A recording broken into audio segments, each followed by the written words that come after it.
Hello my fellow YouTubers, how are you today? And today I'm going to do my 100th video and this has been a tricky one because I had no clue what to do for this video except do the one thing I could think of, and that's talk about one of my favorite characters, not just in Digimon but in all of fiction, Kamiya. And now I really love this character with all my heart. I mean, look at the shirt here. Probably one of the biggest fan shirts I could ever find. But despite this, let me talk about why I like this character. You see, if it wasn't for Digimon, I wouldn't be who I am today. I wouldn't have gone into things like Power Rangers, Yu-Gi-Oh, Pokemon, Star Wars. I wouldn't have gotten into none of that if it wasn't for this show. I mean, this show has been one of the best friends I've ever had in my life. I love the story, I love the characters.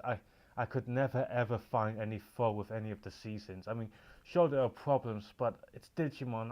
I could never ever say I hated it, no matter how much people force me to. But for today, I'll talk to you why I like this character so much. For starters, he's a leader. He's always had the responsibility to the other children. He's always tried to do his best and sometimes failed. But what I liked about this character the most is that he had flaws. Let's go through them. When he was a child, he got his sister sick, which almost killed her. When he got old in the digital world, the first night of it, he left some fire on a Seedramon tail, which caused it to attack the children. Uh, Andromon's gear factory woke up Andromon, who was possessed by the Black Gear. Uh, he caused Agumon to dark digivolve to Skull Greymon. Uh, he then he then caused he then caused Sora to get kidnapped by being reckless, still thinking he was immortal. Uh, he he does have quite a problems. I could go on, but what I love about this character so much is that he tries to fix his problems because we all have Mary Sue characters. Come on, we both create a ton of Mary Sue characters that are 100% perfected, could never be bad. You know what I mean? Characters that completely have no problems. And those, to be honest, are the worst type of characters.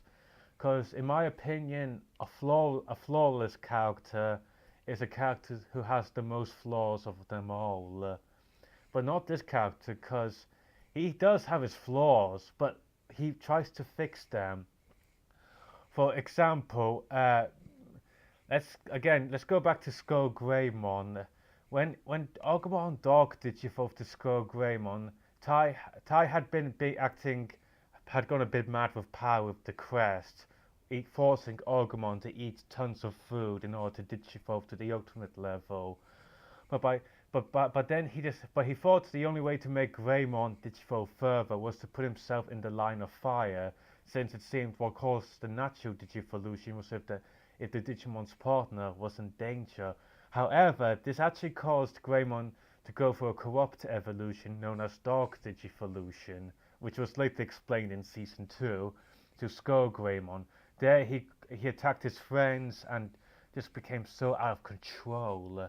However, he soon digivolved to Koromon, but after the incident, it left Tai a bit shaken. Like he actually became scared of Agumon digivolving.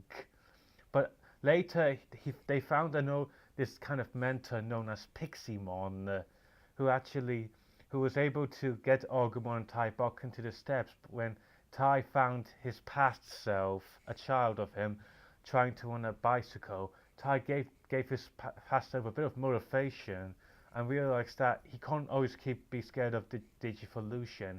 Yes, he failed this time, but he should always try to get up and do it another time because if you do it a second time, you can succeed. And then we go to the next problem when he got Sora kidnapped. You see, back then the Digidestin learned that their real bodies were in the real world, and these were just data copies of them. thought that this made him immortal, like the rules of life and death don't apply to him. This was not the case. In fact, Disney pretty much told him that their bodies were still connected to their brains, meaning if they did die in the digital world, they still die. And this caused Ty to be shaken, realizing that if he goes through the gate, he could actually die.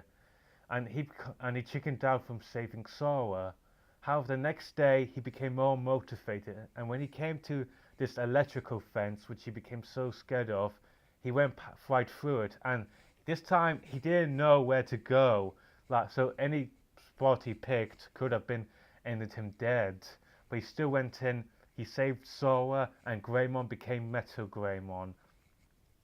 The next thing, when he and Argomon somehow came back to the human world after one of Eterman's blasts caused a freak of nature time travel, some kind of portal which gave them to the human world.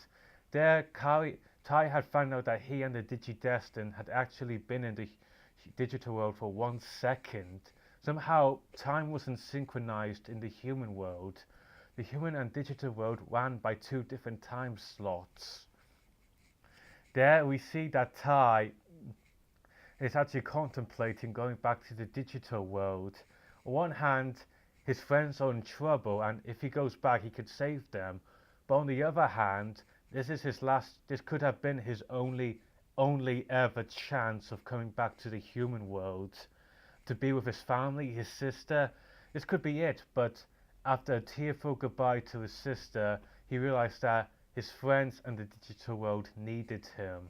So he went back through the portal and to the digital world without any clue if he would ever go back to the human world. The next thing I liked about him was when we get to Sister's Keeper. In this episode two-parter, we found out Kairi has gotten sick from the heat. Tai, obviously worried about her, tries to figure out how to help her. But here we found out that Tai actually has a bit of dark history from his childhood. I mean, Tai's acted a bit irrationally, a bit quick to temper, he's being a bit more angry, he's being a bit more stranger than he usually is, just a bit out of character. Even attacked Izzy when he actually has showed some signs of strength. But, we found that Tai actually, when he was a little boy, he asked Kairi, who was sick at the time, to play football with him. However, Kairi wasn't putting her all in it, which caused Tai to become annoyed. But when he saw her, she was lying on the ground. She looked like she was gonna die. And boy, it was a harsh episode. I mean, his mother slapped him. I'm pretty sure she was sorry about it. I mean, no parent would ever hit their child like that. But still, it's just his sister almost died because he couldn't play because he wanted to play ball. I mean, with respect, he was a child at the time. I mean, we've all done something stupid when we were kids, but still, this had left a massive effect in his head, and it terrified him a lot. But later, he was able to rejoin with Kairi, who was fully healed and was able to defeat the Dark Master. And this is what I like about this character, because even though he does have his bad points, he does try to fix these points. And in season 2, we see that he's become more mature. He doesn't. I mean, he decides to pass on the torch to a new leader. He decides to act as a mentor to the new team, like the other Digidestin. He always gave his support, never put anyone down. And then in Try, we found out that he's got a bit of insecurities again, since he realizes that they're not kids anymore and people can die now. You could argue that this makes him a bit of a weakling, but at the same time, he noticed the full consequences of their actions.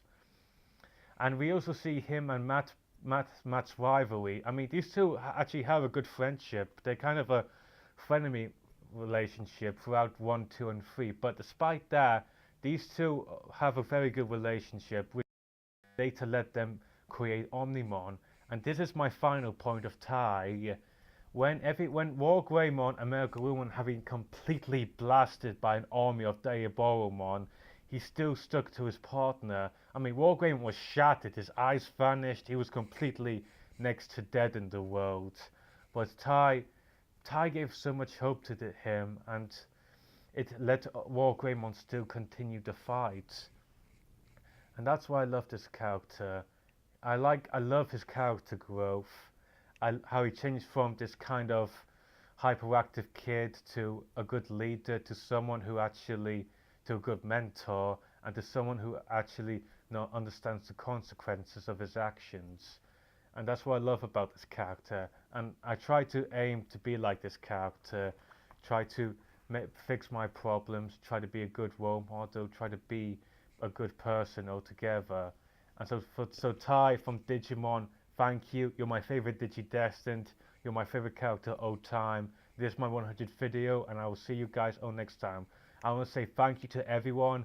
Hassan Almighty, Mike Poria, Jeff's reviewer, everyone who's ever supported my channel. You guys are the best, and I want to say thank you to you all.